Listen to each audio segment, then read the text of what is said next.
And this is my camera comparison test of the new Galaxy S23 Ultra versus iPhone 14 Pro versus Pixel 7 Pro. Jumping right into photos and starting with the big feature, zoom capabilities. I show you guys this side by side so you can determine which one you think is best. All three of these flagships have incredible camera systems with at least 3 rear lenses, even 4 on the S23 Ultra. In most of these, you should see that the S23 often produces the punchy, vibrant, and high contrast looking shots. Some people might prefer the more natural look on the others, though I do admit my eye is often drawn towards the S23, and I usually prefer that no editing needed, just post and share straight out of camera. Regarding zoom, just wait until you guys see the difference in video mode.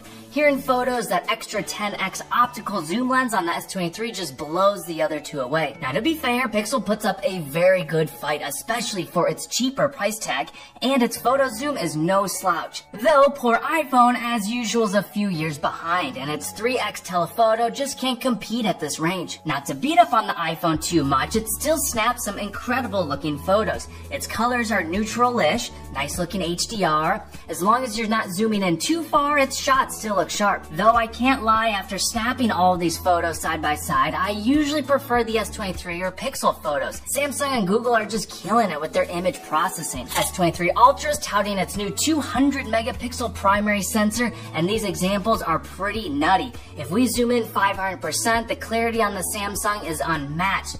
Even the 48 megapixel raw iPhone shots, it looks decent, but that tiny text looks best on the boss, S23 Ultra. Portrait shots and skin tones. Portraits making me look like Bob the Tomato here. Blinded by the sun, I think I'd take the S23 on this one. Its edge detection and outlining looks really good, even around my hair frizz. A lot of this comes down to personal preference. Which one do you guys think looks the best? Here my buddy Dalton's posing with the Dualtron, and notice how they each cut out the scooter and blur around it differently. Also, the Pixel punches in on the portrait shots, can't go wide, and I'm not sure why. Hey, this is super interesting. I was about to capture a selfie portrait shot with the sunset going down behind me. It looks real pretty. And check it out. Do you see the major difference on them? On the S23 and the iPhone, the preview has it all blown out. On the Pixel, actually is showing a very accurate representation of the preview shot. That's really cool. Major difference here on the front-facing camera. iPhone completely blows it out. The S23 looks decent, but I definitely prefer the Pixel shot here. Trying portrait blur on this tricky subject, and the iPhone's the only one halfway okay here. Macro photography, and the Pixel just couldn't grab focus on the bug. Though when focus is right, all three do a pretty sweet job of acting like a mini microscope, which I think's fun to play with. Low light is super interesting. All three have gotten really good over the recent years. Pixel used to always lead the charge, and while it's still very good, the Galaxy and iPhone compete well.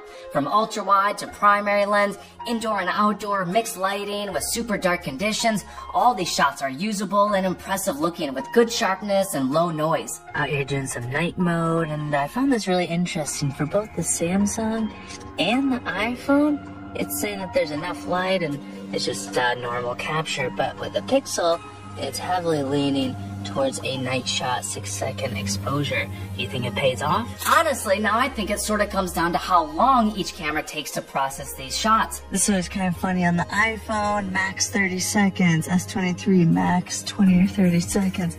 On the Pixel, that's over 4 minutes long. Back a few years ago, I did not mind at all that the Pixel would take 8 times as long to capture the photos because they were that much better. But nowadays, just look at these astro shots. The Pixel missed the focus and the stars are blurry, and with only 30 seconds, the S23 and the iPhone churned out some great looking pics. Now my next one, shooting straight into the night sky without a foreground object, the Pixel definitely has the most clarity and definition and all those tiny little stars. It's very good looking. But to wait over 4 minutes for it to capture just one shot, I start to question if it's worth it after freezing my buns outside. Though I do enjoy those time-lapse videos that the Pixel auto-generates after these astro shots. This one is handheld shot on all three, and they look pretty good. Pixel has some fun modes like this long exposure, but honestly iPhone kind of looks the coolest here. And this is Pixel's action pan, and you can see the creative difference it makes versus a standard photo on the others. Now this is 4K video on the front facing testing cameras on all three. How do they look and how does the sound compare? Audio on the S23 Ultra. This is the iPhone 14 Pro, and this is the Pixel 7 Pro. Video is usually my favorite part of these side-by-side comparisons, as the gap of differences often widens.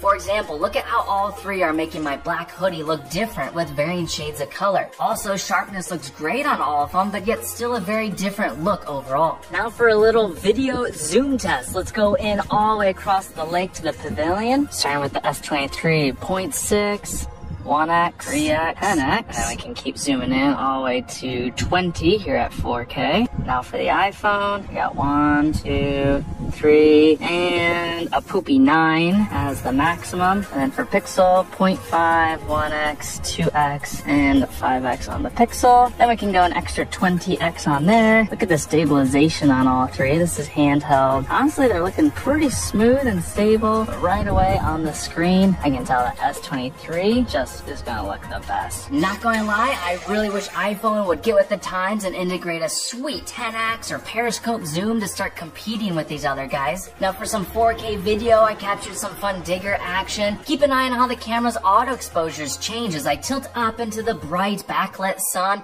Funny how the Pixel looks the brightest, but then also the softest in the shadows. Switching to the ultra-wide, iPhone seems to have the widest field of view here in video, which I prefer. The S23 blue skies look nice and punchy, but we're losing some clarity in the shadows. Then the telephoto lens on each looks so cool in my opinion. Look at all those sharp little details in the dust and the dirt. It really is incredible that this whole camera system fits inside our pocket.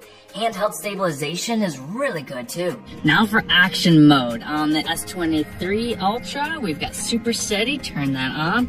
On the iPhone, we go into video mode and then turn action mode on, 2.8K. And then on the Pixel, we go here. They have different levels of stabilization. Let's try active for a little bit of a running test. As we get some exercise for you guys, keep an eye on the background horizon. All three are doing a nice job of smoothing out the bumps and wobbles. Now I will say each camera is a bit inconsistent with matching field of view and lenses in this mode. Even resolutions are